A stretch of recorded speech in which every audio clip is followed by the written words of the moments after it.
ஓம் ஸ்ரீ வராகி தாயே போற்றி. என் அன்பு குழந்தையே, நான் உன்கிட்ட பேச வேண்டிய ஒரு சில விஷயங்கள் இருக்கிறதுனால தான் இந்த இரவுக்குள்ளாகவே இதை கேட்டுட்டு இனிமே நடக்க போற விஷயங்களுக்கெல்லாம் நான் பொறுப்பேற்று நாளை விடியலிலே உனக்கான பெருமகிழ்ச்சியை நீ எதிர்கொள்ளும்படி நல்ல விஷயங்களை நடத்தி கொடுக்கிறேன்னு சொல்றதுக்காக உன்னை தேடி வந்தேன். இங்க இருக்கக்கூடிய மனிதர்களில் பல பேரு காசுதான் முக்கியம் நினைக்கிறாங்க. ஒரு சிலர் மட்டும்தானே உறவு முக்கியம் என நினைக்கிறார்கள். ஆனா காசுதான் முக்கியம் நினைக்கிற மனிதனோடு உறவுதான் முக்கியம் என நினைக்கும் மனிதர்கள் ஒரே வீட்டுல ஒரே குடும்பத்துல நிம்மதியாக வாழ முடியாது. எனது அன்பு பிள்ளையே, நீ என்ன நினைக்க போற? காசு பணம் தான் பெருசு, அது வச்சிருக்கவங்க கூட தான் நான் உறவு கொண்டாடுவேன் நினைப்பியா? அல்லது எனக்கு 4 மனிதர்கள், மக்கள், உறவுகள், சொந்தம்தான் அவசியம் என உறவுகளை நாடப் போகிறாயா என்பதை யோசிச்சு சொல்லு. இந்த சமூகத்தில் ஏன் எதுக்காக செய்யறேன்னு கேட்கிறவன் கோமாளி. என்ன சொன்னாலும் ஆமா ஆமான்னு ஆமா சாமி போடுறவெல்லாம் அறிவாளியாக தானே நினைக்கிறாங்க. அப்படி செஞ்சே இந்த உலகத்து வாழ்க்கையை வாழ்ந்து ஜெயிச்சிடலாம்னு நிறைய பேர் நினைக்கிறாங்க.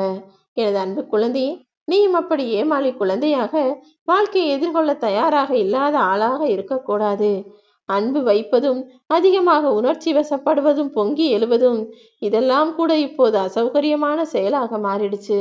ஆனா முன்பெல்லாம் மனிதன்னா எல்லார்கிட்டையும் அன்பு வைப்பாங்க. ஏதாவது ஒரு நல்லது கெட்டது ஏதாவது நடந்தா உடனே உணர்ச்சி வசப்பட்டு பேசுவார்கள். அந்த காலம் எல்லாம் போய் இப்போது எல்லா இடத்துலயும் அளவாதான் அன்பு வைக்கணும், யாருக்கிட்டையும் உணர்ச்சி வசப்பட்டு சத்தமா சிரிக்க கூட கூடாது, பேசக்கூட கூடாதுன்னு எல்லாரும் நினைக்க தொடங்கி விட்டார்கள் அல்லவா? ஒருவரின் ரகசியங்களை அவருக்கு எதிரான ஆயுதமாக உபயோகிப்பதுதான் மிகப்பெரிய கோழைத்தனம். அப்படிதான் பல பேர் இந்த உலகத்துல செஞ்சுக்கிட்டு வாழ்க்கையை வாழ்ந்துகிட்டு இருக்காங்க. என் அன்பு பிள்ளையே, நீயும் அப்படி அடுத்தவருடைய பலவீனத்தையும் அடுத்தவருடைய ரகசியத்தையும் வெளியில சொல்லி அதன் மூலமாக உனக்கு நல்ல பேர் சேர்க்கவோ பெருமை சேர்க்கவோ உன்னுடைய பொழுதுபோக்கிற்கான விஷயங்களை செய்யவோ கூடாது. மிருகங்கள் தான் எப்போதுமே இன்னொரு ஜீவனுடன் பழகிய பிறகு இந்த ஏற்கனவே பழகின ஜீவனை மறந்து விட்டுட்டு போகும். நீ அப்படி இருந்து விடக்கூடாது என் செல்லமே.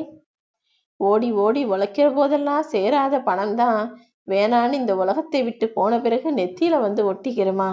அதே போல நல்லது நல்லது செய்கிறேன் நீ நாடி போன போதெல்லாம் உன்னை சீண்டாத மனிதர்கள் கெட்டது செஞ்சு கெடுதல் செஞ்சு சம்பாதிச்சு நல்லா கோடி கோடியா சம்பாதிக்க நினைக்கிறவன் பின்னால ஓடி ஓடி போய் ஒட்டி கொள்வார்கள். இந்த கலியுக காலமே அப்படிப்பட்டதாகத்தானே இருக்கிறது. முடிஞ்ச வரைக்கும் உன் வாழ்க்கையை ஜெயிக்கிறதுக்காக நீ போராடு. ஆனா நேர்மையான வழியில நியாயமான வழியில போராடு.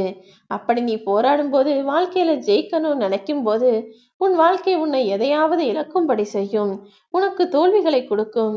ஆனா அதை பார்த்தெல்லாம் நீ தயங்காம, அதை பார்த்தெல்லாம் சோர்ந்து போகாம முன்னேறி போய்கிட்டே இருந்தீனா கூடிய சீக்கிரமே நீ நினைச்சு பார்க்காத அளவுக்கு உன் வாழ்க்கையை சுவாரஸ்யமாக மாறிவிடும் என் செல்லமே. ஏன்னா வாழ்க்கை என்பதே ஒரு அற்புதமான மாய மந்திரம் போலதான். எதை நினைக்கிறியோ அது கிடைக்காது, எதை நினைக்கலையோ அது தாராளமா உனக்கு கிடைக்கும். புரிதல் இல்லாத வாழ்க்கையில் புதையலே கிடைத்தாலும் பயனில்லை என்பது போல வாழ்க்கையில் உன்னை சுற்றி இருக்கும் மனிதர்களை புரிஞ்சு நடந்துக்கோ.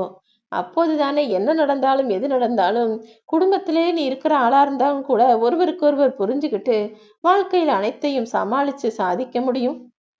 மனித வாழ்க்கைனா கவலைகளும் பிரச்சனைகளும் வரத்தான் செய்யும். ஆனா அதை நிரந்தரமாக்குவதும் தற்காலிகமாக்குவதும் உன்னுடைய கைகளில் தான் இருக்கிறது என் செல்லமே. ஐயோ என் வாழ்க்கையில பிரச்சனை இருக்கே நினைச்சு நீ கவலைப்பட்டுக்கிட்டு கவலையவே நிரந்தரமாக நீ வச்சுக்கிட்டு இருந்தீன்னா கடைசியில நோயாளியாகத்தான் மாறி போவாய். இல்ல, வாழ்க்கைனா பிரச்சனை கவலை கஷ்டம்லாம் இருக்கதான் செய்யும்.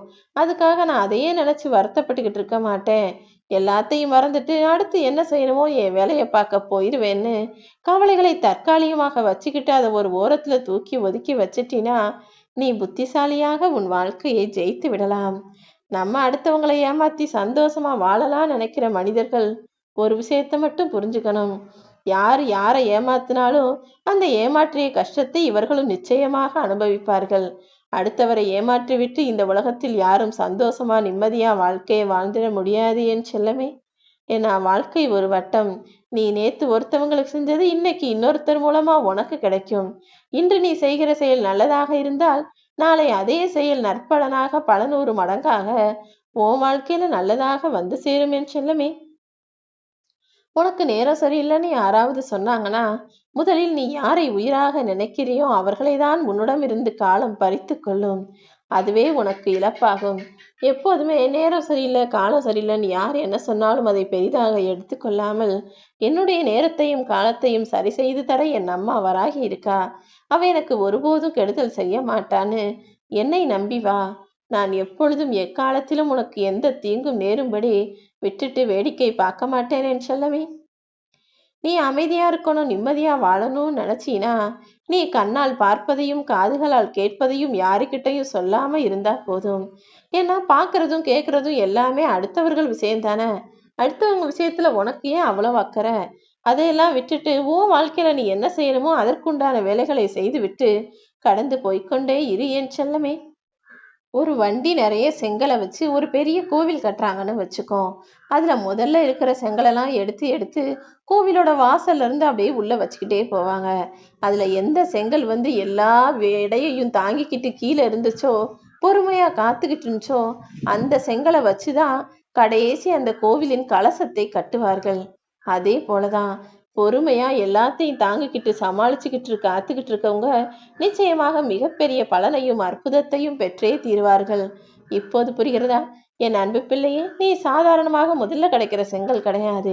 கடைசியில நல்லது நடக்கும் என்ற நம்பிக்கையோடு அந்த கலசத்தின் உச்சியை தொடப்போகிற, வாழ்க்கையின் உச்சத்தை தொடப்போகிற என் செல்ல குழந்தை. நிச்சயமா எல்லா சமயங்களிலும் நீதான் ஜெயிப்பாய் என நான் சொன்னதுபடியே உன் வாழ்க்கையில நீ ஜெயிக்கும்படியும் சந்தோஷத்தை அனுபவிக்கும்படியும் செய்து காட்டுவேன் என் செல்லமே. எப்போதும் அன்புக்கும் ஆண்டவனுக்கும் நீ அடிபணிஞ்சு போகணும். ஆணவம் பிடித்தவர்களிடமும் அதிகாரம் காட்டுபவர்களிடமும் நீ அடிபணிந்து போக வேண்டாம் என் செல்லமே. இந்த வராகியம்மா என்னை நம்பி வாழுகிற உனக்கு எல்லாமே நல்லதாக நடக்கும்படி செய்ய வேண்டியது என்னுடைய பொறுப்பு தானே. உன்கிட்ட யாராவது எனக்கு பேசுறதுக்கு நேரம் இல்லை, உன்னை பார்க்கறதுக்கு நேரம் இல்லைன்னு சொன்னாங்கன்னா அதை நம்ப வேண்டாம். ஏன்னா அவங்களுக்கு ஒரு நாளைக்கு இருக்கிற 24 மணி நேரத்துல ஒரு 5 நிமிஷம் 10 நிமிஷம் கூடவா உன்னிடம் பேசுவதற்கு நேரம் இல்லாம வேலை செஞ்சு உழைச்சிக்கிட்டு இருக்காங்க. யோசித்து பாருன்னு செல்லமே. உண்மை என்னன்னா, அவர்கள் கொடுக்கக்கூடிய முன்னுரிமை பட்டியலில் உன்னுடைய பெயர் இல்லை என்பதுதான் உண்மை. அவங்க உனக்கு அந்த அளவுக்கு மதிப்போ மரியாதையோ கொடுக்காதனாலதான் உன்கிட்ட பேச நேரம் ஒதுக்கவில்லை என்பதை புரிந்து கொண்டு நீயாகவே அவர்களை விட்டு தூரமாக இருந்து விடு. பணம் காசு வச்சிருக்கவன தூங்க விடாது. ஆனா காசு பணம் இல்லாதவன வாழவே விடாது. நீ வாழப் போகிறாயா, தூங்க போகிறாயா?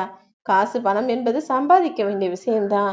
அது வாழ்க்கைக்கு அவசியமான விஷயங்களா இருந்தாலும் அவசியத்திற்கு மட்டும் சேர்த்து வைத்துக்கொள் என் செல்லமே. நற்குணங்களை தகுதியாக்கி கொண்டு நான் எப்பயுமே இப்படிதான் வாழுவேன், நல்ல குணமும் நல்ல விஷயமும் நல்ல செயல்களும் என்னிடம் எப்பொழுதும் இருக்கும் என தலை நிமிர்ந்து பேசக்கூடிய ஆளாக நீ இரு.